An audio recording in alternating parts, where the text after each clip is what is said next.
Bien dormir, ça a de la valeur pour moi. Et c'est pas mon quotidien, ça. Voilà.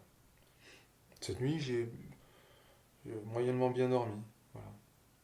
Mais il y a des nuits où je dors mal, donc je me dis finalement c'est pas si mal. Si j'ai moyen bien, c'est pas mal. Voilà. Mais et puis et puis il y a 3 jours en arrière, j'ai vécu une période où j'ai super bien dormi pendant plusieurs jours. Donc, je me rends compte en fait de ça. C'est-à-dire que pour beaucoup, c'est naturel de bien dormir ou de dormir. Ils se posent pas la question, ils se couchent, ils éteignent la lumière, ils dorment 6 heures, 7 heures, 8 heures, ce dont leur corps a besoin.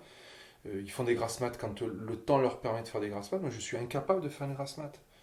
Et je suis peut-être un peu jaloux de ça. J'aimerais bien me dire par moment, bah tiens, demain, t'as pas besoin de mettre le réveil, tu restes au lit. Waouh, il est 11 heures, tu te réveilles. Bah non, je sais pas faire ça. Ça veut pas dire que j'ai le sentiment de perdre mon temps. Je suis pas dans ce schéma-là. Hein. Je fais pas partie des gens qui disent non, moi j'ai rien à faire, il faut que je me lève parce que j'ai besoin d'être actif. Non, c'est pas ça. C'est juste que le bien-être va passer par le sommeil. Et mon sommeil, il est pas toujours top.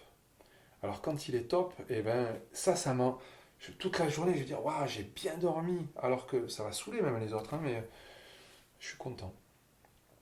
Voilà. Tu sais pourquoi ton sommeil il est pas toujours top?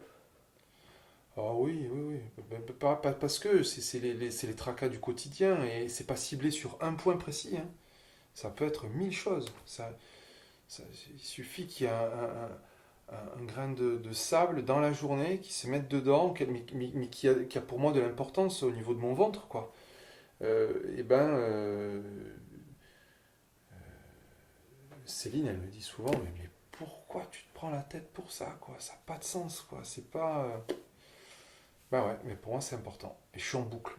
Ça tourne, ça tourne, ça tourne, ça tourne. Et par contre, il y a des moments, elle me dit, je comprends. Voilà, là, je comprends que tu dormes mal. Là, c'est clair que c'est pas top.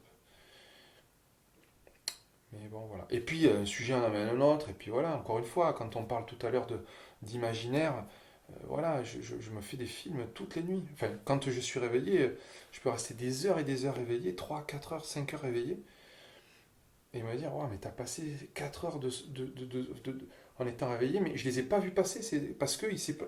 Voilà, j'ai fait des choses. Et, et je peux avoir des choses négatives qui m'empêchent de dormir, et puis des fois des choses qui sont plus agréables, ou plus positives, pas agréables. Parce que l'agréable va m'amener vers le sommeil, mais plus positives, et voilà, où je trouve des solutions aux problèmes, donc ça c'est positif. Mais non, voilà, il se passe. Mais j'aimerais, voilà, pouvoir être bien. Et est-ce que cette qualité de sommeil a une incidence sur ta vie du lendemain? Oui, oui, oui, oui. Ah oui, oui. Le lendemain, je vais être moins enjoué, moins positif. Euh, voilà, cette gestuelle-là, je vais la voir. Tout devient pesant, tout devient grave, tout devient. Et je me dis pas toujours nécessairement, vivement ce soir, je sois dans mon lit. C'est pas nécessairement ça non plus, quoi. Voilà. Je... Ouais, le sommeil fait partie aujourd'hui de quelque chose qui peut m'apporter un bonheur énorme, comme il peut m'apporter... Une nuit, du coup c'est plus le sommeil, mais la nuit peut m'apporter des choses plus ternes.